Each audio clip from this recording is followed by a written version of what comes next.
Fernandes. Well, in today's episode of Gems of Goa Season 3, I'm here at one particular design studio, somebody whom you must have heard a lot about, somebody who has been in the field of fashion designing for almost 20 plus years, and it gives me immense honor and privilege to walk into this particular studio, which is a one of a kind studio and is known for its uniqueness about the way in which it has been designed. I have with me today the person who is very interested about saving, conserving, and at the same time designing something uniqueness. And I think by now you must have guessed it. I have with me none other than Philu Martins. Philu, hi! Hi.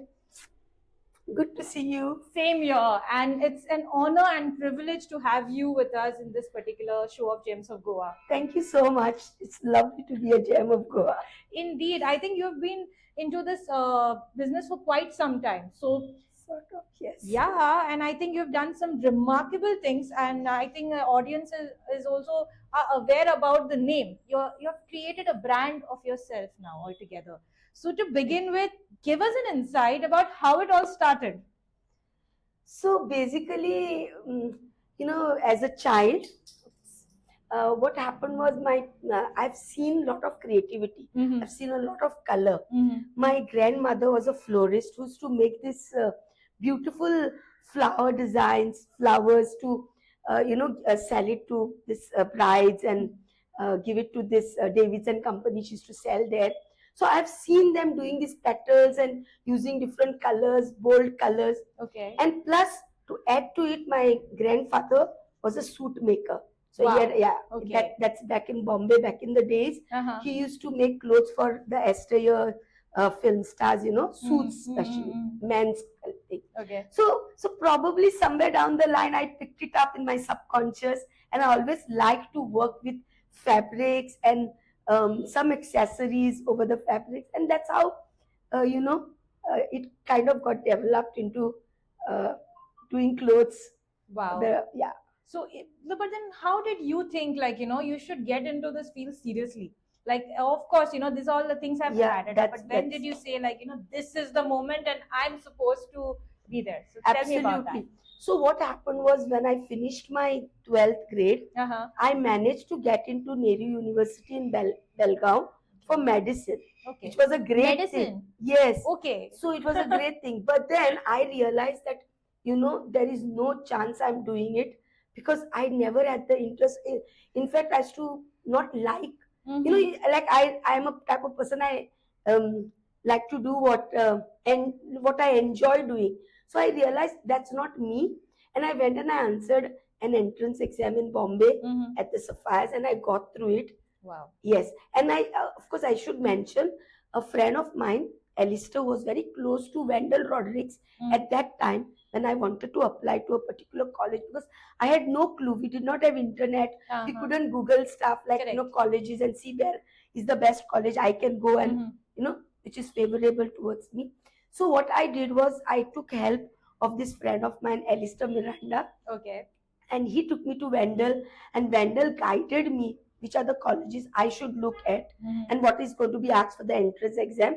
And that's how I prepared myself, and I got into Sapphires, and that's where my journey started. Yeah, absolutely. And I think the education in that particular field which you like definitely adds on to it, and you tend to give more interest to that. Yes. In fact, for me it was a very enjoyable process. It was a lot of hard work.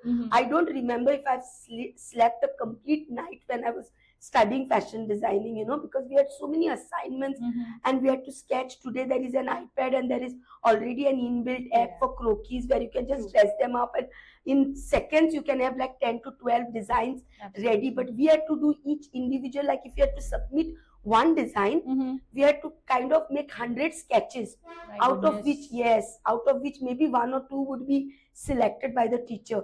And that was all like hands-on, Yeah. It was a good practice. It's an old traditional way, but I enjoyed it. But that helped you out, I think, better a lot. now. Yes, I enjoyed, yes. And I think the assignments and all definitely helped in the long run, because now you know how, if it is possible, not possible also. Correct. And it's like, it's like a good practice for your brain, Yeah. absolutely. To manually go to see and the basic details, basically. Even now, like I have a fashion school as well, and very handful of students I take, maybe 2 or 3 maximum, and because I love to share my knowledge. So even now I advise them, okay, even if you all have iPads and AI, try to do like hands-on, because the brain will actually start, because your movement of your hands and whatever you're doing with the help of your brain, there is a connection, and you will be able to do better. Some better ideas will come and things, because just instead of taking ready-made stuff from you tend to innovate better. Absolutely. And I think you have that background with you, because you said this about those flowers and everything of that. Yes, that creative thing, like what I felt I had it in me. So when you started in 2000, like you mentioned, there was no technology and there was not much of social media at that particular point of time. So how did you include your traditional designs in, like, as well as modern designs together? Because fashion designing that time was very different. People used to think 10 times, like, it was a thing of the rich, basically. So how did you put things that time? Firstly, there was no term existed 25-30 years ago when I was studying something like fashion design, or somebody should come and get a outfit made with a fashion designer or something like that. In Goa, the influence was, a lot of people were in the Gulf, and so they would bring some good stuff from there, imported dresses, Western clothing, because Goa has got this westernized because of the Portuguese influence. So that was one way of looking at clothes. Oh, who is wearing what for weddings? How beautiful. She's come from abroad, so she's wearing this very unique looking design. That's how I was exposed. Okay. Then lot of magazines. And I'm a voracious reader. I love to, and I love knowledge. So I like to dig into stuff. So whenever I went to Bombay, on the footpath, somewhere in the fort area, they used to have these piles of beautiful books, magazines from abroad and all. And I would go through them. I would buy some, bargain with these guys and buy and go through and relate to certain fashion and style and look what's going on, what's happening. So that was one of the ways. That was one Instagram that time. Absolutely, that was the way of Instagram. Then we would look at the fashion magazines, and the Indian ones. There used to be Femina, very famous, and then there was, later on came Gracia, and then Vogue, and it those went things. on, correct. But then once the internet came, yes, we had more exposure, and we could see more of fashion and all that. And where traditional is concerned, like I look up at Ritu Beri, Rohit Khosla. They revived, the lost traditions, because it was almost, So they went to the villages, they literally sponsored villages, and it's very impressive for a designer to know this, that, you can do something like this, and like almost own an entire village with regards to its art, and its culture. So they brought this in, and I used to try to follow them through magazines, read about, our Indian culture and embroideries. I always got attracted towards this intricate hand embroidery. I have many karigars doing that. I'll take you all behind to my workshop to show you that. So they do this Ari work with Zardozi. So I kind of got attracted to it, and we do this with a modern twist. So putting it on Western clothing, some Indian embroideries, using all the techniques to make evening gowns, which are actually picked up from this traditional way of doing stuff. Beautiful. Yeah. Very nice. Mostly we don't use machine embroidery. We usually do hand embroideries. Oh wow. Yeah. I think it's very impressive, especially when a handicraft, you're manually, a person is sitting down and doing the thing rather than using a machine. Right. But it's also time consuming, I believe. Time consuming, but the results are beautiful. Absolutely. There's no doubt in that. And we do have a clientele in Goa who appreciate this and who would like to have such pieces. Yeah, because it's unique, and you won't have the second piece of the same kind. Definitely. And in Goa, there's such a small community. Everybody knows everyone. Yeah. We are like a big family spread out. So I feel they definitely need a unique piece and not 10, 20 pieces of the same time that they feel embarrassed. Oh my God, it's looking same as mine. Philu, now that we are discussing about the entire idea about how exactly it goes into conceptualizing a design to the final product. Take us through how exactly it all works out for you. So basically, we have something called as a design process where we start with a particular idea, and the idea could be coming from nature. If I'm in a very happy mood and if I'm outdoors and I like something interesting, the first thing I do is start clicking pictures. Now it's easier because we have phone with us. Actually, Before I would just mentally keep it in mind, in my memory, something that I've seen, to redevelop on that. okay. And then we once like I'm attracted to a particular theme. Like let's say my mood board says something like insects. Okay. So I'll do, if it's a bee or if it's a grasshopper, I will do a lot of research, Okay. on that particular insect. Let's consider, like for instance, grasshopper. So that becomes a very tangible mood board, like a Correct. concept theme. So I'll want to know everything about the grasshopper, its Okay. habitat, how it grows, Uh-huh. how it takes the birth, where it stays, what it eats, what is the surrounding like, and so, and with, in relationship to nature. Of course. So that way it gives me a lot of insight. And then I look at the mood board, at the colors that we have put together from different images, that whatever inspiration I've collected, and information, of course. And with that, I come up with textures. Wow. Yes, Okay. certain type of embroideries or Interesting. prints, Uh-huh. and it just goes on. Then what kind of fabric we should take, what are the colors we should, that all comes from the mood board. Wow. And then we start sketching. Now when we sketch, I keep a few things in mind. First and foremost, I need to know who my customer is and for whom I'm making this clothes. If it is for an individual person, and of course, if it's an evening gown or if it's a wedding gown, The occasion, basically. the occasion, Uh-huh. basically, I keep that in mind.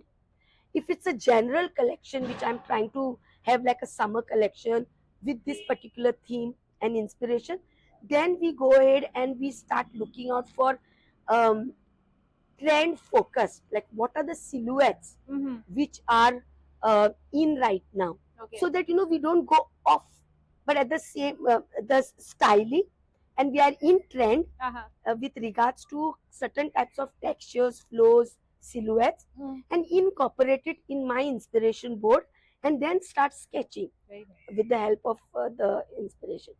And then the garment comes into existence, which is like the final product and the happy moment. Then we look at it, we put it on fit models to see how it looks. Yes, I know, but in this entire thing, like, of course, creativity is one big aspect. But along with creativity, there's a lot of money that goes in also. absolutely. So the commercial, how does the commercial viability works for you in this case? Exactly. So that's one of the, that's really very important, to make sure that commercially you're viable with your designs. Exactly. That comes into existence when we do a good market research, and the aesthetic of the brand, like who is my customer, is very, very important. You just cannot say, oh, I'm got inspired with nature now and sand and crabs and this and that, and now I'm going to put all that together, and but who is going to buy all this? Absolutely. So for that, it's very important. Every designer has its own aesthetic, and they know who their customer is and what kind of stuff they like. So and your brand identity. Correct. So these are the important things if you want to make it commercially viable. And of course, apart from this, once you have got like your beautiful design and you're very confident that it is what you wanted it to be, the end result is the somewhat end similar result, to and the you know it's going to be commercially appreciated. Uh-huh. But now you need to also know how to promote, and today you know how it is, the Just marketing, describe a big absolutely, exactly. So you need to market it well, you need to put it on different body types, like who your customer is, age groups. True. True. True. So based on that, and I love to work with almost all sorts of body types. So give them something very smart, like for a little voluptuous curves, they look so beautiful with certain type of styles and certain type of elements added. So that's how I work, and it kind of is always mostly a success. Yeah, I think that is something which a lot of people need to understand, considering the fact that in this entire process or entire thing down the line, I have noticed a lot of people tend to copy, because nowadays it's readily available. So you tend to take one particular product, another product, and join it together and give it. And usually people Yes. don't get that response as well. So Exactly, that's where things fail. yeah, You cannot just snatch ideas from here and correct. there. Creativity is so vast, you can create billions of design with just one inspiration. Actually, Yes, and you can do so much. You can, let's say for an example, right now we are outdoors here. yeah. Let's consider a leaf. Uh-huh. If you just take inspiration as a leaf, you just don't stop at the shape of the leaf. You go into the veins of the leaf. Exactly. What happens to it when it dries? What colors it changes to? And all this can be incorporated into your designs if you know what is your silhouette and what kind of a flow you want to give to the garment. Mm-hmm. And then based on that, you can create your textures. Nice. You can use certain types of fabrics, Mm-hmm. and you can do a lot of stuff. But it's really not required to pick designs from the internet and do, because you can create with your own creativity a lot and lot of styling and designing you can do. Actually, so now Phil, if you can just take us through, each designer has a particular technique. Which is your technique? So I love to work on proper pattern making, because that's my forte. I like whatever I design, I make sure I myself make paper blocks, Okay. for that particular pattern. Mhm. Once that is done, it is given to my master ji, and then that particular technique that I use to accessorize the garment. Come, I'll show it to you. Wow. At my workshop, we use this Indian Zardozi work, Okay. karigari, that it's uh, a method by the Indian traditional, which has been over the years. It's hand embroidery, it's not machine embroidery. Wow. Which we use this technique to put embellishment, to put a particular design onto the gowns, especially bridals and evening gowns. Very nice. Yes. Very nice. So we're really looking forward to it right now, because I think it's always amazing to see the actual work that takes place. Wow. Okay. This is the place where everything happens. So basically, this is Ari work, which all these Indian paisley designs and the Indian lehengas and all are done on a karchop like this. Wow. Yeah. And then, but now here we have given it a modern twist. Okay. So he's using the similar techniques, but the design is very modern. Nice. Yeah. Very nice. So usually, how long does this entire process take? It all depends. If the work is very intricate, then it takes a lot of time. But if it is like something as simple as this, within an hour he will finish one piece. Very nice. Very nice. And then we do hand flowers like this. As I told you, I've seen my. Yes. This is the one. It's really pretty. And here there is, since this is a flower season, summers are coming, we are working on themes of flowers. Beautiful. Indeed. It's so amazing. I think the details is what makes it so amazing and great and unique, most importantly. Thank you. Philu, now that we have, just got a glance about how you work and what are the things that, you keep in mind while designing. Right now, looking at the way how things are going, where do you see your label going in maybe the next 10 to 15 years? Yes, so I have some beautiful already plans. 2 decades. Yeah, Done. absolutely. Next, where? So next is, of course I want to, I'm there in few places in India. I sell my collection, but I want to be all over India, and then of course globally. So we are coming up with this brand called Be Happy. So it's BEE. Okay. It's dedicated to this little insects, of Mother Earth. Ooh. Yeah, this particular brand. So it's more sustainable. It is made with mostly pure cottons and linens, more organic, recycled. We use raw cottons, so that we save on water, because for polishing, brushing and smoothing the cotton fabrics for bleaching and all, you need tons and tons of gallons of water. So all that is avoided if you just take raw cotton from the market, which is of course very cheap as well because it's raw, and it looks fantastic when it's put in the water and washed, like literally I'm talking about manually. So what we do here is we collect a lot of fruit peels, vegetable peels, leftover vegetables. We have got this tie up and we make it into different dyes. Like if we get beetroot peels or beetroot rotten, like you change the color of it. Yeah, so we extract color out of it, and we use this natural color to dye this raw cotton. So it gives a beautiful effect. It won't give exactly the beetroot color or the onion color. It will give a lighter shade, but it looks different. It looks nice. Yes. And then we would embroider on it some insects or hand paint it or get it digitally printed, depending on what the whole idea of that particular collection is. So this is a small contribution from Philu Martin's brand to Mother Earth and to the people. It's not a small, it's quite a big contribution, I must say. Thank you for saying that. But yes, I am like looking at it which is very environmentally safe, viable. I even advise my clients to upscale or upcycle their old pieces, to repair and wear. Repair in the sense, if it's old or something is gone, maybe we can embroider that part, like this Japanese way. They have these kimonos where the fabric is totally utilized completely, because it's a square piece, no? Correct.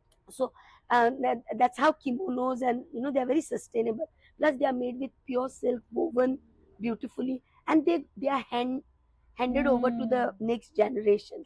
And if there is a tear, they use this stitch called shishiko. Yeah, some running stitch, which is beautiful.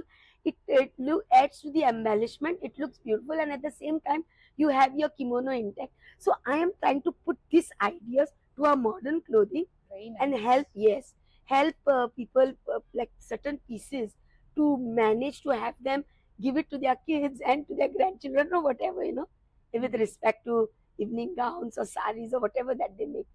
I think it is a very noble idea that you have come up with. Yeah, with lot of research, and it's needed in today's world, because fast fashion, there is so much of pollution happening because of polyesters and all. So even when I'm buying my polyesters, I make sure that it is recycled polyester, and again it can go into recycling. I think it's very thoughtful of you, and I think if everybody thinks about it in a similar way, we can definitely actually globally more and more designers are encouraging this, which is really nice. Yeah, indeed. So Philu, right now what we're going to do is we're going to head towards an exciting segment. It is called the rapid fire round. Wow, okay. So what you need to do is you need to be very rapid and quick as I ask you certain questions. So this is the maiden rapid fire round for season 3 of Gems of Goa. So brace yourself as we begin. Wow. Okay. Okay, so let's get started. Beaches or mountain? Select any one. Definitely a beach. Okay. Mornings or evenings? Evenings. Driving or riding?